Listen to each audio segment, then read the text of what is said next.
Hello, and welcome to this talk on the nature of the commercial pornography industry at the 2021 CEAS Global Summit. The formal title is Using Numbers to Understand the Pornography Industry and its Consumers. My name is Darryl Mead. I'm the chair of the Reward Foundation, Love, Sex and the Internet. We are a non-profit organisation based in Scotland, and we've been investigating the health impacts of pornography since 2014. Today, I will ask two fundamental questions. How big is the pornography industry, and how wide is its reach? This talk will answer those questions from a number of different perspectives. I'll look at worldwide traffic data for the commercial pornography websites to try and learn how many people in the world consume pornography today. Who are they and what do we know about them? I'll also look at how many pornographic videos are available and how commercial pornography websites work as a business. I'll then consider how strategies are developing within societies to help people wishing to quit pornography. And I'll end by looking at options for future research. Let's begin with the volume of traffic to commercial pornographic websites.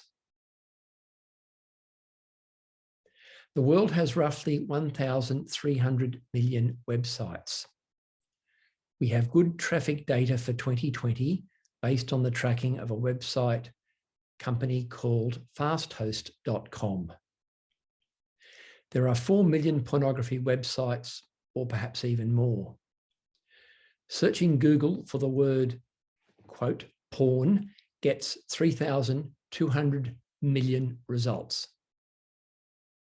The 4 leading commercial pornography sites are all in the top 25 for all site traffic worldwide. Google is number 1. Each of the top 3 pornographic sites gets more daily visitors than industry internet giants such as Amazon, WhatsApp, or Netflix. For example, in 2020, xvideos.com was the 8th most visited website in the world, receiving 120 million visitors every day. In 2020, Pornhub.com received 113 million visitors per day, making it the 10th most popular site on Earth. xnxx.com came in the next slot at 11th with a mere 99 million daily visitors. And xhamster was in 24th place in the world with 39 million daily users. Between them, these 4 sites served the erotic needs of 371 million people each and every day of the year. Now, there are at least another 4 million pornographic websites, and they too will all have had consumer visits every day. So we can say that there are an absolute minimum of 400 million pornography, masturbation sessions on the internet every day. To put it another way, each and every day, just over 5% of the world's population uses pornography on a commercial website. Research shows us that the most frequent pornography users view every day or even multiple times per day. However, these very frequent users make up less than 10% of all users. An average internet pornography user only watches pornography once or twice a week. If we assume the average consumer views pornography twice a week, roughly once every 3.5 days, the total number of viewing people in the population could be made up as a simple estimate by multiplying the daily use figure of the top 4 sites, 371 million, by 3.5, the number of people needed to give an average viewing rate of 2 sessions per week. And this gives us a very rough estimate of the total number of individual people viewing, and it comes out at 1,299 million. At the minimum, it suggests the world pornography using population is over 1,000 million, or an American billion. The actual figure might be 1.5 or even 2 billion people. As I'll mention at the end of this presentation, I hope to do some research soon to firm up this number and to publish it in a peer-reviewed journal. Here's the extraordinary thing. The number of internet pornography users 30 years ago was virtually zero. Now it's 1,000 million plus. To give you some historical context for a realistic comparison, the top selling print issue of Playboy magazine was in 1972, when the November edition shipped just over 7 million copies. And Playboy at that time was softcore pornography mixed with stories and other copy, rather just than the unlimited hardcore content of most of today's material. As the late Gary Wilson said in his excellent 2012 TED Talk, The Great Porn Experiment, it's perhaps the largest social experiment ever unknowingly conducted. Now, there's about 7.8 billion people on the earth. The poorest 2 billion people don't have the internet. The very old and the very young don't use pornography much. But a good chunk of humanity now watches pornography as a normal part of their daily life. So what are all the people coming to see? Well, the world's most popular site, Xvideos, offers the most pornographic videos in a single site, about 9.6 million. Until the scandal of hosting rape videos and child sexual assault videos encouraged Pornhub to take down 6 million videos without verified ownership last year, Pornhub had about 9 million. They now have only about 3.25 million videos. Third placed, xnxx.com, has just over 8.6 million. Each site has many, many times more videos than any individual could ever watch in a lifetime.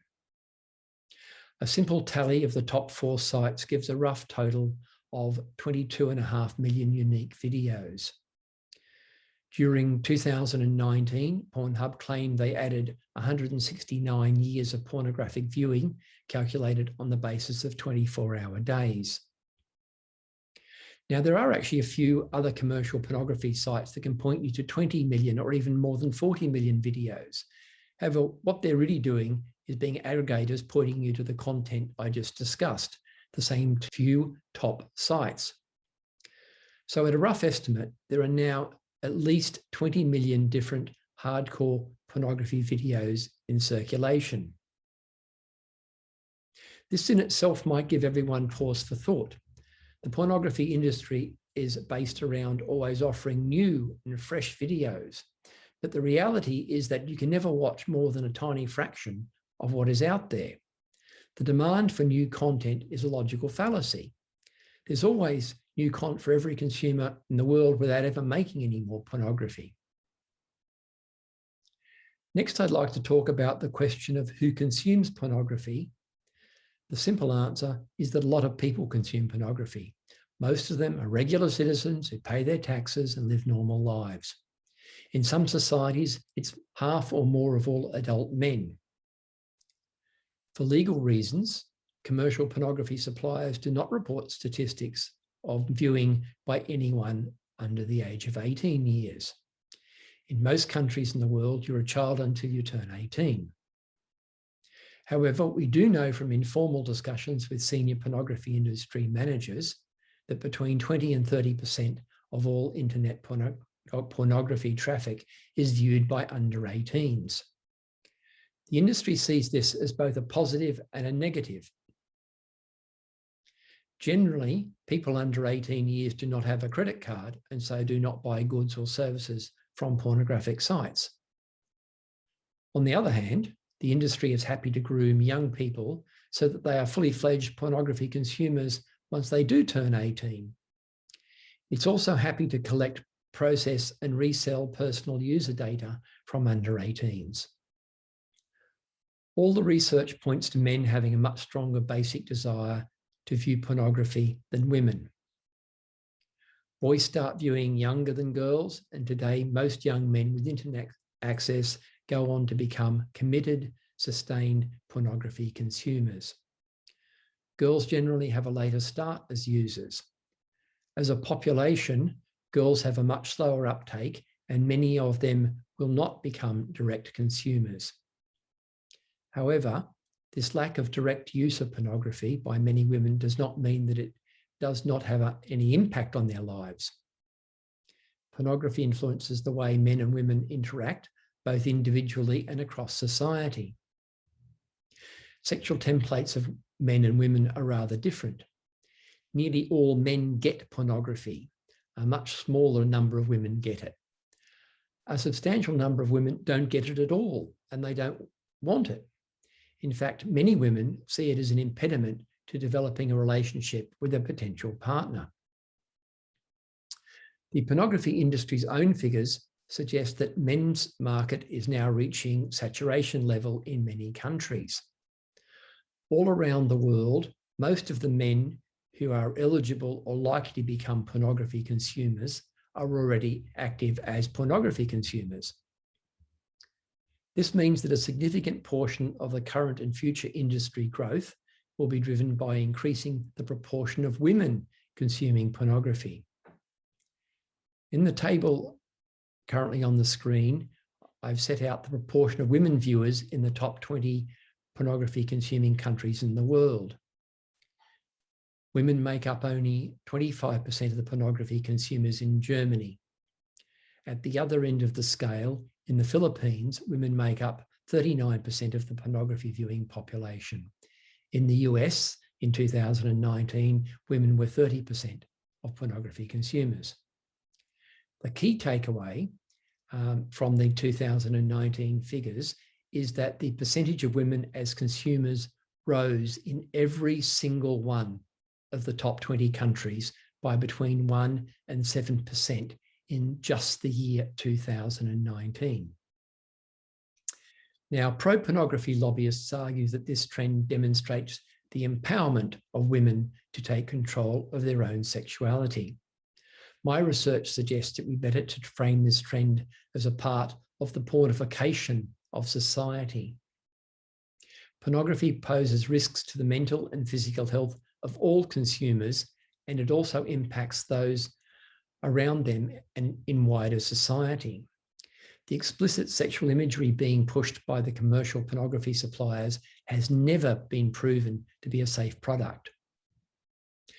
Pornography's harms are no longer just an issue for white consumers living in rich countries.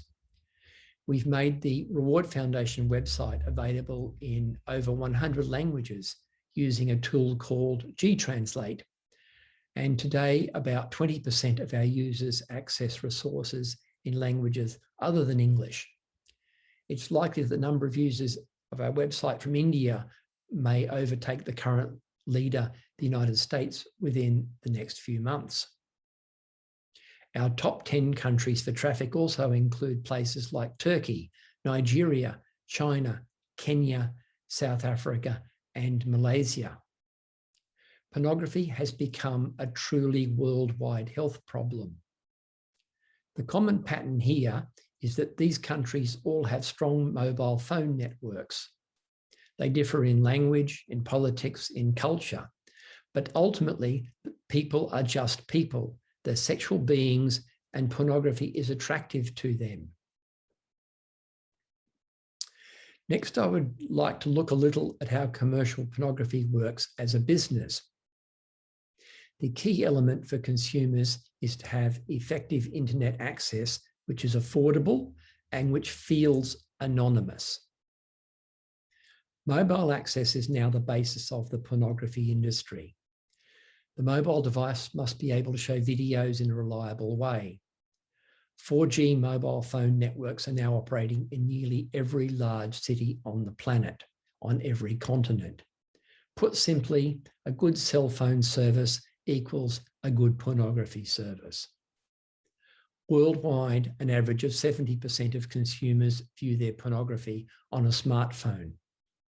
Now, smartphones only went on sale in 2007 2007 with the launch of the iPhone 1. Today, there are about 3.8 billion of them, nearly 1 for every 2 people on Earth. Not very many people actually use tablets to consume pornography, and the number of people using desktop machines is declining steadily over time. In each country in the world, as soon as the internet becomes available and then cheap enough to allow consumers to view 10 or 15 minutes of video in colour, with sound and with a reasonable screen definition, pornography consumption takes off. As only 1% of consumers pay for their pornography, once someone has a good enough affordable internet access, there's no financial barrier keeping them away from pornography. Pornography is a major component of the attention economy. The consumer is the product. Their attention is the thing that's being monetized, and it can be very profitable. For instance, since 2015, the pornography giant MindGeek, the owner of Pornhub, among many other sites, routed $1.8 billion of profit from European consumers to its headquarters in Canada through its Dublin subsidiary. Details of the financial models behind pornography are not well understood, but it's clear that the largest source of income is advertising. Every individual using a large pornography commercial site is being tracked through their IP address. We believe that up to 1/3 of all users who think they are browsing anonymously and who are actually able to be fully identified. That is, the pornography company knows their name, their address, gender, age, and other details by joining up with other information available at the back end on the website. Even where people do manage to browse anonymously, the commercial suppliers are using artificial intelligence algorithms to present material which will keep users on the site for longer. The business model is all about eyeballs on screens. The pornography business does sell a lot of things, some directly and some indirectly. As already mentioned, about 1% of people actually pay for pornography, usually for high definition video, VR, or more niche genres of pornography. However, for those who do pay, it can be quite expensive. And I've corresponded with addicts who are spending $20,000 or $30,000 per year on specialist and niche pornography. Pornography is just one of the ways the sex toy industry promotes its products. In 2020, the sex toy industry was worth $28 billion worldwide. There's also a clear, strong link to related industries such as webcamming, prostitution, and escort services. Ultimately, many elements of the pornography industry can be traced back to human trafficking. And even where people are not trafficked, the majority of people involved as models are from economically deprived backgrounds. MindGeek is the world's largest owner of pornography websites. MindGeek is registered in Luxembourg, but has its headquarters in Montreal in Canada. Like all of the major companies, it is privately owned and generally extremely secretive about its financial activities. The MindGeek website does not even mention the word pornography on it, focusing on the company's credentials as a web-based entertainment and information company. The commercial pornography industry is now so large that it's being calculated to consume 27%, that's 27% of the energy used by the internet. Streaming pornography videos are currently responsible for 0.2% of all greenhouse gas emissions worldwide, roughly equivalent to the domestic energy use of every household in France, or roughly the same as all the homes in California and Florida put together. The environmental impact is large enough for researchers to be able to calculate a quantifiable contribution of pornography use to rising sea levels. Next, I'd like to say a little about the policy options for reducing the harms created by pornography consumption. Nicosi's charter is to end sexual exploitation. Pornography is clearly exploitative in both the production and consumer spheres. Can the pornography industry be shut down? Well, Nicosi and other campaigners believe so and are making strong progress. However, like other exploitative industries, very profitable industries such as gambling and tobacco, I believe that the pornography industry is not going away completely anytime soon. So what are the effective harm reduction strategies we could use in the meantime? A good harm reduction strategy is to keep pornography away from the eyes of children. In 2020, the Reward Foundation ran the world's first online conference on age verification. 160 people, mainly child protection advocates, attended from 29 countries. I recommend you have a look at our free report on the conference, which you can download from the Reward Foundation's website, rewardfoundation.org. There are now active efforts to enact age verification for pornography in several countries, including Canada, France, Poland, South Africa, and Australia.